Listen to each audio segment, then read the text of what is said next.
One night, Sarah was driving home late from work. She took a shortcut down a lonely street.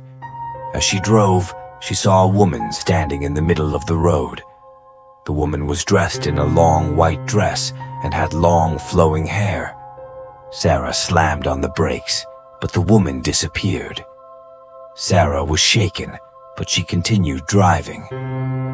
When she got home, she told her friend Emily about what had happened.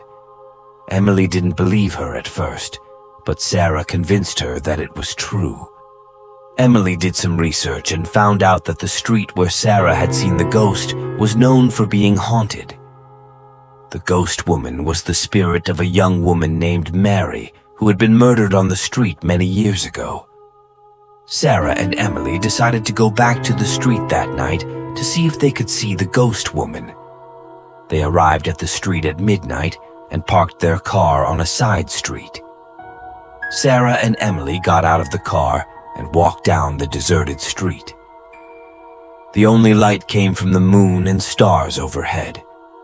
The street was eerily silent. Sarah and Emily had walked for about a block when they saw the ghost woman standing in the middle of the road. She was dressed in the same long white dress that Sarah had seen her in the night before. Her hair was flowing in the wind and her face was pale and gaunt. The ghost woman stared at Sarah and Emily for a long moment. Then she turned and walked away. Sarah and Emily followed the ghost woman. They walked for what felt like hours, but they never seemed to get any closer to her. The ghost woman was always just ahead of them. Finally, the ghost woman stopped walking. She turned to face Sarah and Emily. "Why are you following me?" the ghost woman asked in a raspy voice. "We want to know who you are and why you're haunting this street," Sarah said. The ghost woman smiled sadly. "My name is Mary," she said. "I was murdered on this street many years ago. I'm here to warn people about the dangers of walking alone at night." "Who killed you?" Emily asked. Mary shook her head. "I don't know," she said. "My killer was never caught."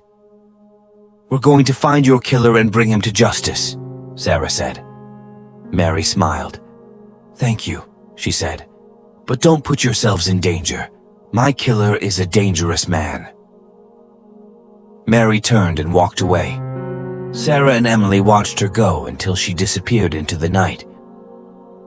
Sarah and Emily returned to their car and drove away. They knew that they had to find Mary's killer, but they didn't know how. They were determined to bring him to justice, but they also knew that they had to be careful. Mary's killer was a dangerous man. They also learned about her killer.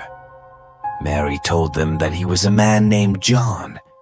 He was a tall, handsome man with dark hair and blue eyes. He was also a very dangerous man. John had been obsessed with Mary for years.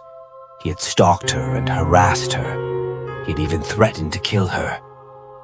One night, John followed Mary home from work. He waited for her to get out of her car. Then he attacked her. He beat her and strangled her. Mary's body was found the next morning. John was never caught. Sarah and Emily were determined to find John and bring him to justice.